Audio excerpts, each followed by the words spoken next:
हैदराबाद का मशहूर व मारूफ चैनल हुदा डिजिटल न्यूज सबसे तेज व सबसे भरोसेमंद चैनल पर आप तमाम का खैर मकदम है। खारगे जी,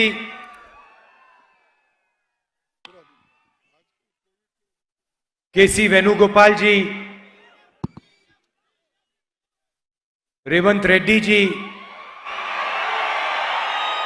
और स्टेज पे कांग्रेस पार्टी के वरिष्ठ नेता, सीनियर नेता, हमारे प्यारे कार्यकर्ता, भाइयों और बहनों, प्रेस के हमारे मित्रों, आप सबका यहां बहुत बहुत स्वागत, नमस्कार।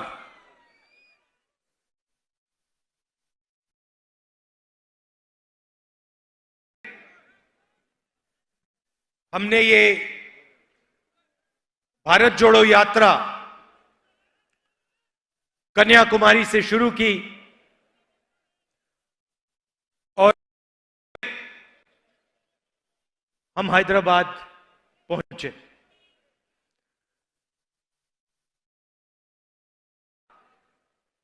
नफरत और हिंसा के खिलाफ बीजेपी और आरएसएस देश में सिर्फ नफरत और हिंसा फैलाने का काम कर रहे हैं। एक भाई को दूसरे भाई से लड़ाने का काम कर रहे हैं। और भाइयों और बहनों, इससे देश मजबूत नहीं होता है, इससे देश कमजोर होता है। देश की शक्ति देश को आगे ले जाने के बजाय लड़ाई झगड़े में, नफरत में जाया हो जाती है।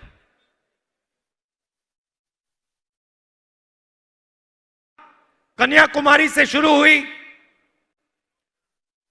और कश्मीर तक जाएगी। इसको कोई शक्ति, आंधी तूफान, बारिश, धूप, कुछ कोई शक्ति नहीं रोक सकती है। यह सिर्फ एक यात्रा नहीं है,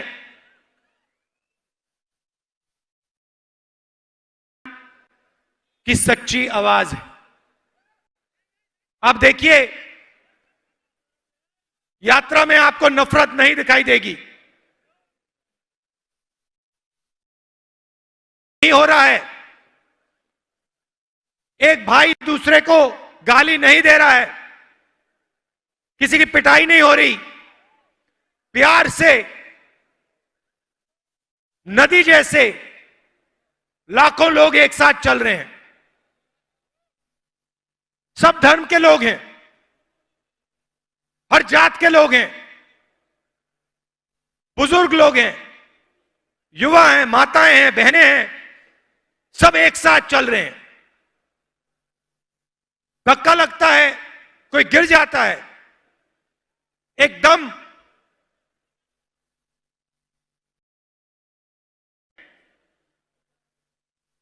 पूरी की पूरी भीड़ मदद करती है। कोई ये नहीं पूछता तुम्हारा धर्म क्या है, जात कौन सी है, कौन सी भाषा में बोलते हो, कहां रहते हो, ये सवाल नहीं पूछे जाते। एकदम एक साथ सब लोग गिरे हुए व्यक्ति को उठा देते। यह हिंदुस्तान का इतिहास है, यह हैदराबाद का इतिहास है। यहां पे सब धर्म के लोग एक साथ भाईचारे के साथ रहते हैं।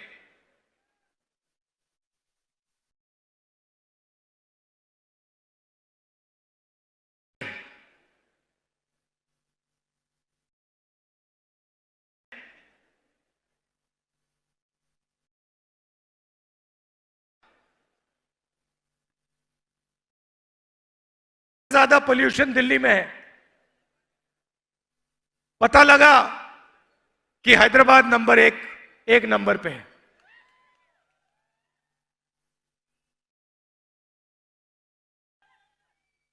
और जब से यहां टीआरएस की सरकार है तो यहां पे अब देखिए सड़कों पे चले हैं,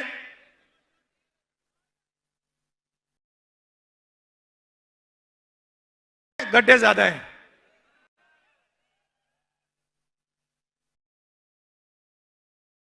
है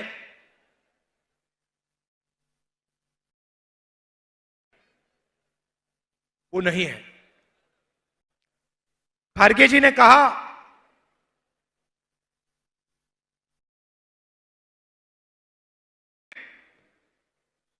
जब भी बीजेपी कोई बिल लाती है, उन्होंने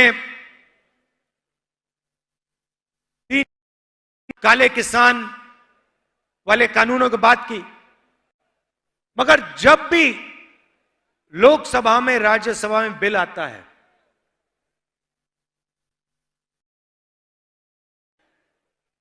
बीजेपी का एकदम समर्थन कर देती है। और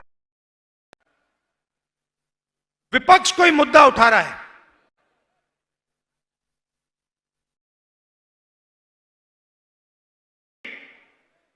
एकदम टीआरएस के लोग कोई और मुद्दा उठाना शुरू कर देते हैं। भाइयों और बहनों, बीजेपी और टीआरएस एक साथ काम करते हैं। गलतफहमी में मत आइए। यह चुनाव से पहले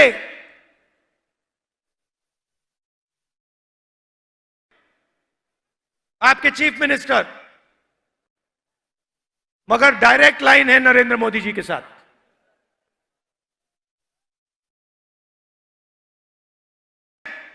वहां मोदी जी फोन उठाते हैं, एक सेकंड नहीं लगता, और फिर मोदी जी आपके चीफ मिनिस्टर को ऑर्डर देते हैं, आज ये करना है, कल वो करना है।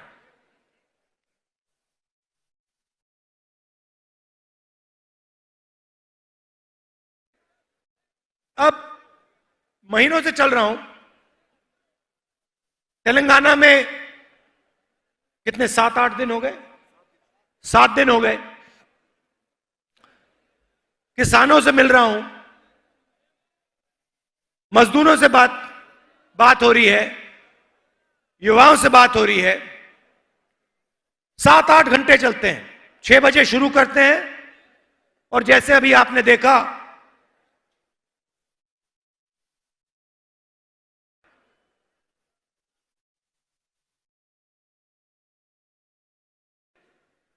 हम तेलंगाना के लोगों की आवाज सुनते हैं। हम कुछ कहते नहीं, भाषण नहीं देते। कांग्रेस के सब नेता एक साथ जनता की आवाज सुनते हैं, दिन भर सुनते हैं, और 6-7 घंटे बाद हम 15-20 मिनट अपनी बात रखते हैं। किसानों से बात करो, तेलंगाना का किसान आपको कहता है, हमें कहता है,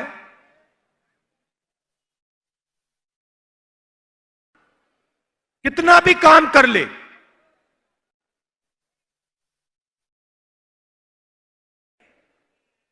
उसको प्रॉफिट नहीं मिल सकता। यह सच्चाई है।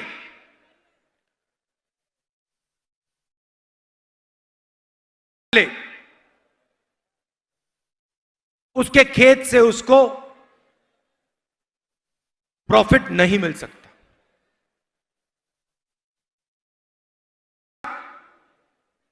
और बीजेपी की सरकार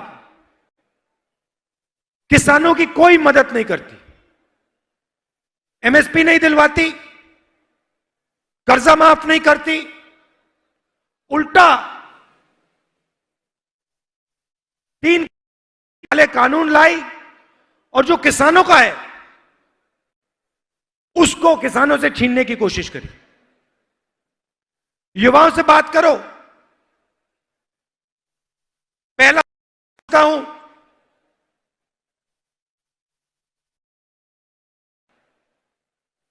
कोई एमबीए करता है, कोई इंजीनियरिंग करता है, कोई एमबीबीएस पढ़ता है।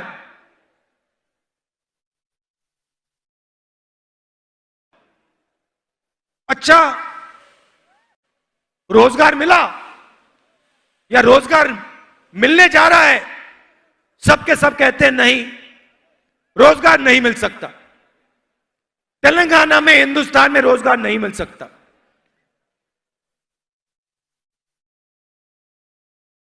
कहते हैं, उनसे पूछो भैया करते क्या हो? तुमने इंजीनियरिंग डिग्री की, मैकेनिकल इंजीनियरिंग की, सॉफ्टवेयर इंजीनियरिंग की, सिविल इंजीनियरिंग की, करते क्या हो? हम तो डिलीवरी का काम करते हैं, पिज्जा डिलीवरी का काम करते हैं, स्विगी का काम करते हैं, मगर इंजीनियरिंग नहीं कर पाते। जो हमने सपना देखा था, वो सपना हमारा पूरा नहीं हो सकता है।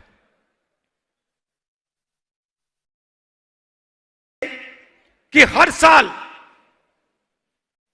मैं 2 करोड़ युवाओं को रोजगार दूंगा, हर भाषण में बोलते थे, आजकल नहीं बोलते।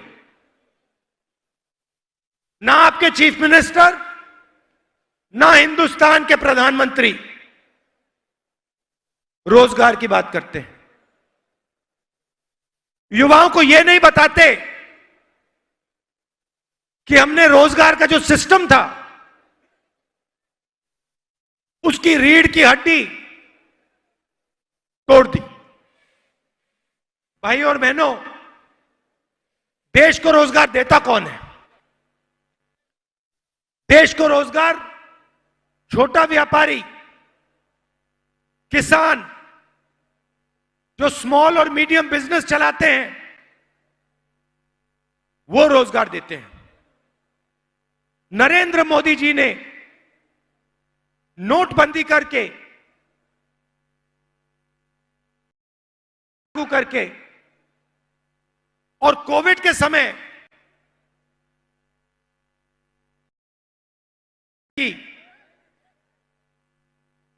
इन 3 चीजों के कारण जो स्मॉल और मीडियम बिजनेसेस हैं, छोटे व्यापारी हैं, दुकानदार हैं, इन सब की रीढ़ की हड्डी बिजनेस खत्म हो गया है। ये रोजगार नहीं दे पाते हैं।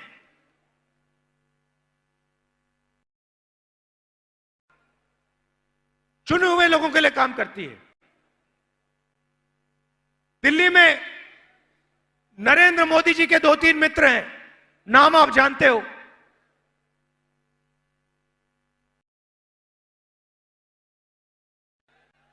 ये पूरा हिंदुस्तान जानता है, पूरा हिंदुस्तान जानता है कि इनके जो मित्र हैं, मैं तो हैरान हो गया। आज सुबह मैंने रेवंत जी से पूछा, ये अभी तक हैदराबाद का एयरपोर्ट है, ये उनके हवाले कैसे नहीं हुआ? अब देखना, देख लेना, थोड़ी देर बाद ये उसको उठा के ले जाएंगे।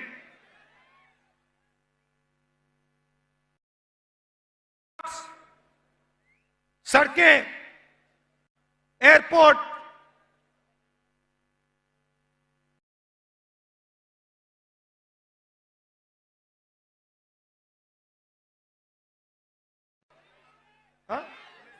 LIC, ये पूरा का पूरा जो देश की पूंजी है, ये सब की सब नरेंद्र मोदी अपने 2-3 मित्रों को पकड़ा रहे हैं।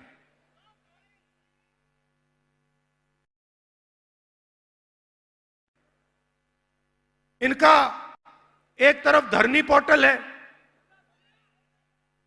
रात को देखते हैं भैया कहां किसकी जमीन गई, कितनी जमीन मिली मुझे, कहां कहां से केसीआर जी ने जमीन हड़पी, रात को वो देखते हैं। सुबह उठते हैं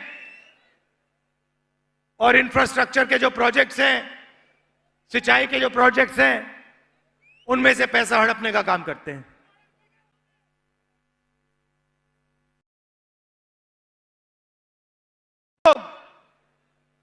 एक तरफ बेरोजगारी, दूसरी तरफ महंगाई। अच्छा भैया, नरेंद्र मोदी जी कहते थे सिलेंडर बहुत महंगा हो गया है, 400 रुपए का हो गया है। याद है आपको? 400 रुपए का हो गया। अच्छा भाइयों बहनों, सिलेंडर कितने का है आजकल? अब प्रधानमंत्री जी इसके बारे में क्यों नहीं बोलते? उस टाइम कहते थे पेट्रोल का दाम 65 रुपए हो गया है। आज कितना हो गया पेट्रोल का दाम? एक शब्द नहीं बोलते। तो आप लोग, हिंदुस्तान के गरीब लोग, मिडिल क्लास के लोग, एक तरफ बेरोजगारी, दूसरी तरफ महंगाई, इन दोनों के बीच में आप पिस जाते हो, दब जाते हो।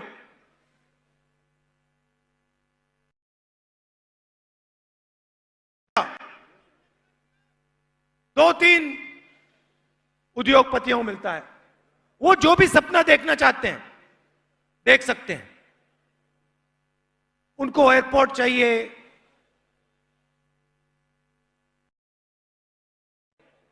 जमीन चाहिए, एक सेकंड में उनको मिल सकती है। मगर अगर एक छोटा व्यापारी अपना बिजनेस चलाना चाहे,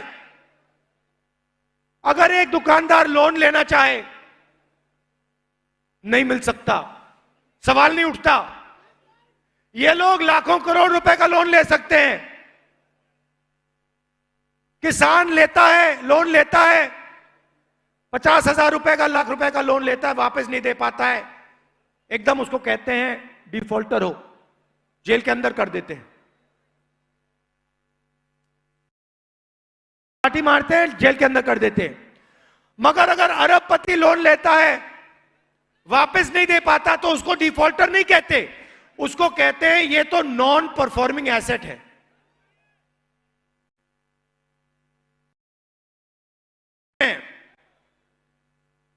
एक चुने हुए अरबपतियों का जो सकते हैं, इनके लिए कोई कानून नहीं है।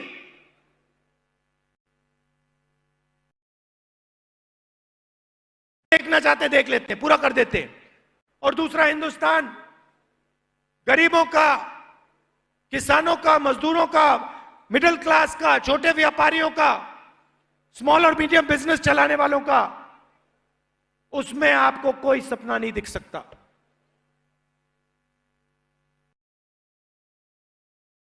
का पूरा होने का सवाल ही नहीं। यह है हिंदुस्तान। इसीलिए हमने भारत जोड़ो यात्रा शुरू की।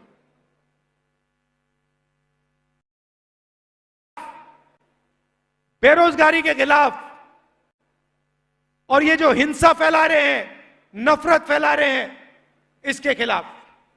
आप देखिए, आज सुबह हम हैदराबाद में आए, 7 घंटे चले, लाखों लोग आए। आपने अपना पूरा प्यार, पूरी शक्ति यात्रा को दे दी।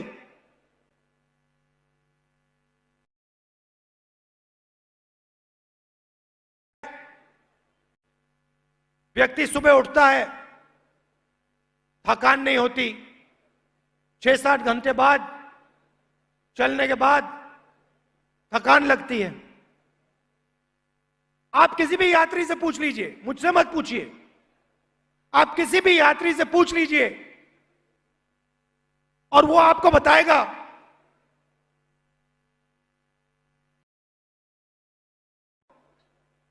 जो हम कदम लेते हैं उसमें सुबह वाले कदम से कम थकान होती है।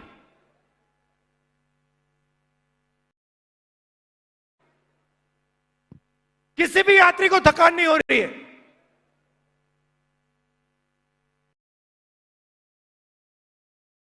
चलनी है, किसी को थकान नहीं हो रही। सुबह 6 बजे उठते हैं, 7-8 घंटे चलते हैं, अगले दिन उठते हैं, फिर चलते हैं। इसका कारण है भाई और बहनों, हम अपनी शक्ति का प्रयोग नहीं कर रहे हैं, हम आपकी शक्ति का प्रयोग कर रहे हैं। आप हमारे को अपनी शक्ति दे रहे हो, आप हमारे को अपना प्यार दे रहे हो, अपना भरोसा दे रहे हो। इसके लिए मैं आपको दिल से धन्यवाद करना चाहता हूं।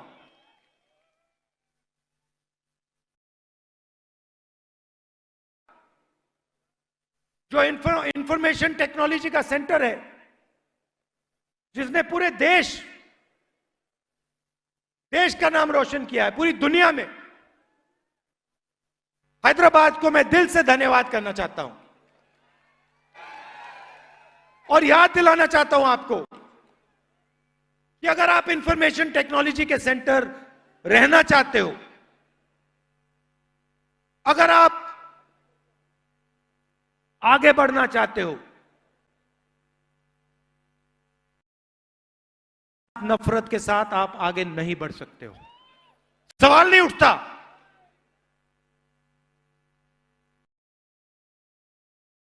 साथ ये प्रदेश और ये हैदराबाद आगे बढ़ेगा। ये आपका इतिहास है, ये आपकी हिस्ट्री है, ये आपका कल्चर है, ये आपका डीएनए है। इसके लिए मैं आपको दिल से धन्यवाद करता हूं। बहुत बहुत धन्यवाद। नमस्कार, जय हिंद। भाइयों और बहनों, आज हम राहुल गांधी जी को मुबारकबाद देते हैं, उनका धन्यवाद करते हैं, उनका शुक्रिया अदा करते हैं और साथ ही साथ हमारे दरमियान में एआईसीसी के नए सदर आली जनाब मल्लिकार्जुन खड़गे जी का भी हम तेलंगाना के जानिब से, हैदराबाद के जानिब से धन्यवाद करते हैं। भाइयों बहनों, आप लोग जानते हैं कि 7 सितंबर से कन्याकुमारी से श्री राहुल गांधी जी ने भारत जोड़ो, भारत में नफरत को खत्म करो, भारत को फिर से मोहब्बत लाओ और उस भारत को देखना चाह रहे जो महात्मा गांधी जी का, जो पंडित जवाहरलाल नेहरू जी के ख्वाब थे, उसको पूरा करने के लिए उन्होंने आज हमारे दरमियान में आए तक 55 दिन हो गए हैं और यहाँ कश्मीर तक जाएंगे। पूरा 4 महीने की यात्रा है, अभी 55 दिन हुए हैं और 1400 किलोमीटर उन्होंने आज तक अपना सफर पूरा किया है। भाइयों और बहनों, यह सफर किसी के लिए नहीं, हम सब के लिए है। यह देश को मजबूत करने के लिए है, आप में हम में मोहब्बत को बढ़ाने के लिए उनकी पद यात्रा है और उनमें नफरत वो फैल रहे हैं तो हम मोहब्बत बांटने के लिए जमा हुए हैं। इसके साथ तमाम लोगों का धन्यवाद करते हैं, हैदराबाद के नौजवानों का, तेलंगाना के नौजवानों का, यहाँ आए हुए तमाम लोगों का हम धन्यवाद करते हैं। कांग्रेस पार्टी भारत जोड़ो, भारत जोड़ो, भारत जोड़ो, भारत जोड़ो। राहुल गांधी, राहुल गांधी, भारत जोड़ो। जो राहुल जी का कार्यक्रम है और इसमें लाखों लोग जुड़ रहे हैं और इस कार्यक्रम का उद्घाटन करने का मुझे काम सौंपा गया है, तो मैं इस कार्यक्रम का हैदराबाद में बड़े संतोष के साथ इस कार्यक्रम का उद्घाटन करता हूं।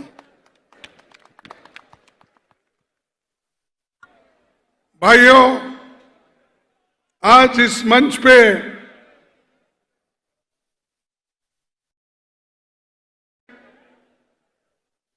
हमारे कांग्रेस पार्टी के भूतपूर्व अध्यक्ष श्री राहुल गांधी जी, केसी वेणुगोपाल जी, रेवंत रेड्डी जी, माणिक टैगोर जी, भट्टी विक्रमा और जीवन रेड्डी साहब, उत्तम रेड्डी साहब और सेटकार साहब, संपत कुमार, और हनुमंतराव जी, पोन्ना लक्ष्मया जी, बोसराज और बहुत से साथी यहाँ पर है। क्षमा करना, मैं किसी का नाम अगर भूल गया हो तो मैं क्षमा चाहता हूं। भाइयों, एक कार्यक्रम, बहुत ही बड़ा कार्यक्रम राहुल जी ने शुरू किया। कन्याकुमारी से लेकर कश्मीर तक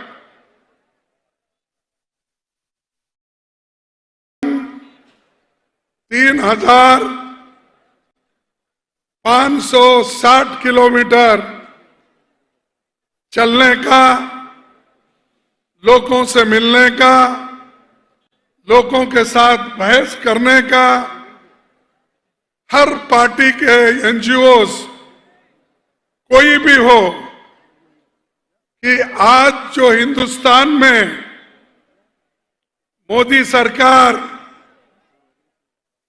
बीजेपी, आरएसएस सभी ने मिलके जो देश को तोड़ने की कोशिश कर रहे हैं, समाज में एक दूसरे को लड़ाने की कोशिश कर रहे हैं, और उसी के साथ भाषा भाषा में लड़ाई, धर्म धर्म में लड़ाई, और हर चीज में वो आज अपना हाथ आगे कर रहे हैं। चाहे वो एजुकेशन हो, चाहे वो डेवलपमेंट हो, चाहे किसी भी चीज पर वो अपना छाप बिटाने की कोशिश कर रहे हैं। यहां पर और भी एक बात कर रहे हैं कि जो लोग जिस जगह एक है, एकता से काम करते हैं, मिलजुल के रहते हैं, उनको लड़ाने की कोशिश करते हैं। हैदराबाद स्टेट एक ऐसा स्टेट है जहां पर हिंदू, मुसलमान, सिख, ईसाई, पारसी सभी एक होकर, एकजुट होकर यहां रहते हैं। और ये हमेशा हैदराबाद मशहूर है, खासकर तेलंगाना। मैं भी इसी एरिया से आता हूं, बाजू में रहता हूं। मैं समझता हूं रेवंत रेड्डी और हमारी कॉन्स्टिट्यूंसी लगी हुई है। तो ये मेरे लिए तो नया नहीं है, और यहाँ का जो कल्चर है, यहाँ का मिलजुल है, सभी लोग जो मिल के रहते हैं, पहले हम देखते हुए आए हैं। अब मैं तो यहाँ से 55 साल से यहाँ पर आते जाते रहता हूँ, यहाँ के लीडरों से मिलता हूँ, यहाँ के लीडर मुझे मिलते थे, और बहुत से सीनियर लीडर यहाँ अगर हम यहाँ से गुजरते थे तो हमेशा हमको बुला के अपना समझ के पार्टी की बात करते थे, और मिलजुल के एक ऐसा मिलाप था वो कभी नहीं टूट सकता। तो हैदराबाद से, तेलंगाना से हमारा जुड़ाव है, और कांग्रेस पार्टी एक ऐसी पार्टी है जो आपकी इच्छा थी, आपकी आशा थी कि तेलंगाना अलग बने। वो अगर किसी ने किया है, कांग्रेस ने किया है। कांग्रेस आज आप जो चाहते थे वो देकर आप सभी को अपने पैर पे खड़ा होने के लिए आज इतना बड़ा निर्णय श्रीमती सोनिया गांधी जी ने लिया। तो इसलिए भाइयों, ये एक जो देन है, इसको कायम रखने के लिए सेंट्रल गवर्नमेंट में कांग्रेस पार्टी को लाने के लिए आप सभी लोग पूरी ताकत लगाना जरूरी है। कोई भी हो, आज यहां पर केसीआर की हुकूमत है, केसीआर की हुकूमत कहां से आई? अरे तेलंगाना से आई, और तेलंगाना के लोग उनको दिए, लेकिन उन्हीं लोगों को खत्म करने की कोशिश कर रहे हैं। जो लोग आपके हाथ में यहां पर डेवलपमेंट का झंडा दिया, उन्हीं को आप आज एक एक करके खत्म कर रहे हैं। किसी का लैंड छीन रहे हो, किसी को जबरदस्ती केस डाल रहे हो, किसी को दबाने की कोशिश कर रहे हो। तो मैं यही समझता हूं कि केसीआर में और मोदी में कोई फर्क नहीं है, दोनों एक ही है। क्योंकि हमारे कई बिल जो हम पार्लियामेंट में लाए थे, जरा चुप बैठिए, सुनो, उसके बाद फिर कूदेंगे चुनाव में। भाइयों, आप ये मत समझो कि आज जो केसीआर हर स्टेट जाकर मिल रहे हैं, किसी को गला लगा रहे हैं, किसी को शाल डाल रहे हैं, यहां से लेकर कलकत्ता गए, कलकत्ता से पंजाब गए, पंजाब से फिर तमिलनाडु गए, बेंगलुरु, सब जगह जा रहे हैं। क्यों भाई? पहले तो तुम अपना घर संभालो, और जो पार्टी कन्याकुमारी से कश्मीर तक जिंदा है, लड़ने के तैयार है, उसको आप कमजोर कर रहे हो। तो मैं पूछना चाहता हूं, अगर आप बीजेपी के उसूल के खिलाफ हैं, तो आप क्यों उनके कानून को पार्लियामेंट में सपोर्ट किया? जो 3 काले कानून आए थे, इन्होंने सपोर्ट किया, और ट्रिपल तलाक बिल को इन्होंने सपोर्ट किया। इतने मैं चीजें बताऊंगा। जब कभी भी हम लड़ते थे, मैं लीडर ऑफ कांग्रेस पार्टी का या लोकसभा में था, तो हम हर बिल को जब अपोज करते तो ये लोग उनसे मिलते थे, आज भी मिलते हैं। फिर दूसरी तरफ ये कहते हैं कि हम देश में जो है नॉन बीजेपी सरकार लाना चाहते हैं। अगर नॉन बीजेपी सरकार कोई लाएंगे, वो राहुल गांधी के नेतृत्व में, कांग्रेस के नेतृत्व में हम लाएंगे, हम लाएंगे। ये हमारे पास उतनी ताकत है। तो आपको मैं एक ही बात कहता हूं, ये जो केंद्र की भी सरकार है, ये बड़ी अजब सरकार है। मोदी का तो रोज देखते हैं, कभी वो टोपी पहनते हैं क्या, कभी रुमाल पहनते हैं, हर वेश में वो आते हैं, जैसा देश वैसा वेश वो करके चले जाते हैं। और मुझे ये महसूस नहीं, मुझे ये महसूस हो रहा है कि आप सबको भी मैं अवगत कराना चाहता हूं कि इस देश में सरकारी नौकरियां 13 लाख नौकरियां खाली है। 13 लाख, वो रेलवे के हो, डिफेंस के हो, सिविल सर्वेंट्स के हो, 13 लाख वैकेंसीज है। और परसों मोदी जी 75,000 नौकरियां की सर्टिफिकेट बांट रहे हैं। अरे जिस जगह 13 लाख नौकरियां खाली है और SC, ST, OBC के लिए कम से कम 6 लाख नौकरियां खाली है, वो नौकरियां आप नहीं भर रहे हैं। आप अपने चाहते हुए लोगों को 75,000 की भर्ती करके मैं इतने नौकरी दिया, कहां से दिए भाई? ये तो सरकारी नौकरी है, वो भी 13 लाख है। 13 लाख में सिर्फ आप दे रहे हैं एक 75,000, बाकी के ये तो एक अलग बात, ये तो रूटीन कोर्स है, हमेशा भरते आते हैं, ये कोई बड़ी बात नहीं है। मैं पूछता हूं, आप जिस सत्ता ने आने से पहले ये वायदा किए थे, हर साल मैं 2 करोड़ नौकरियां दूंगा। अब 8 साल हो गए, 16 करोड़ नौकरी। वो 16 करोड़ नौकरी कहां है, उसका हिसाब दो। और ये तो सरकारी नौकरियां हैं, आपके 2 करोड़ नौकरियां कहां है? स्किल डेवलपमेंट, स्टार्टअप, इसके कहां है?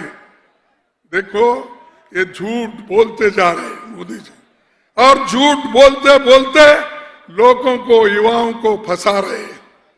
कितने दिन आप झूठ बोलेंगे?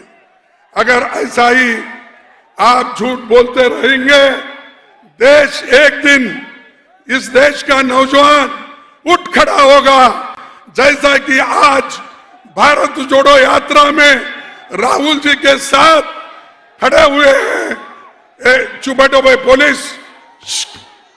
पुलिस जरा शांति से चुप बैठो।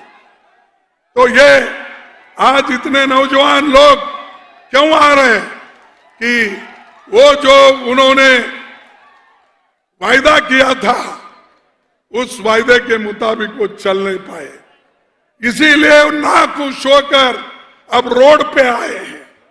लाखों लोग, मैं देखा हूं खुद, मैं कन्याकुमारी में भी इस इनॉग्रल फंक्शन में था, वहां से लेकर हैदराबाद तक, और हैदराबाद से लेकर अब मराठवाड़ा तक, मराठवाड़ा से लेकर ओडिशा तक लोग लाखों की संख्या में जुड़ेंगे।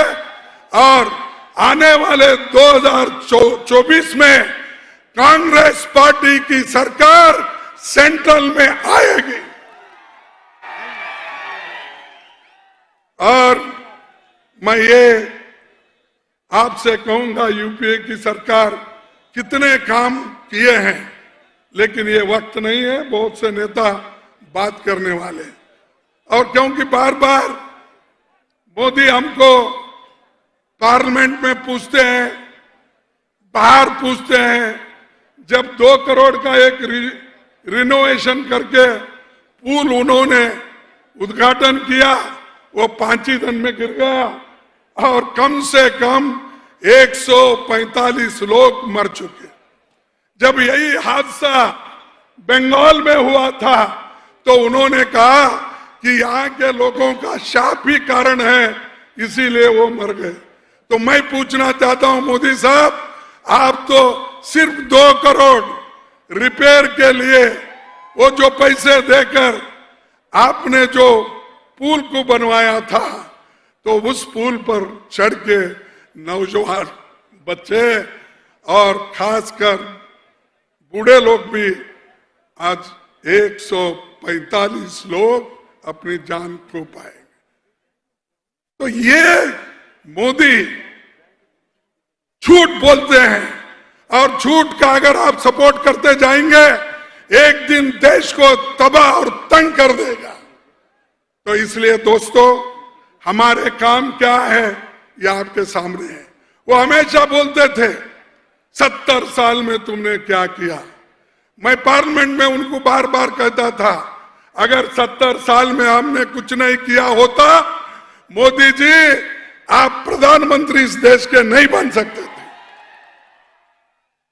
आप जो प्रधानमंत्री बने, पंडित जवाहरलाल नेहरू जी इस देश में डेमोक्रेसी को टिकाया, उसका जो बुनियाद है नीचे डाल दिए थे। तो आप वो डेमोक्रेसी को टिकाने का काम हम लोगों ने किया और उसका फायदा आपको मिला। संविधान, इस देश का संविधान डॉक्टर बाबा साहब अंबेडकर, पंडित जवाहरलाल नेहरू, वल्लभ भाई पटेल जी, महात्मा गांधी जी, सभी ने मिलकर यह कहा कि अंबेडकर जी इस संविधान को आप बनाइए।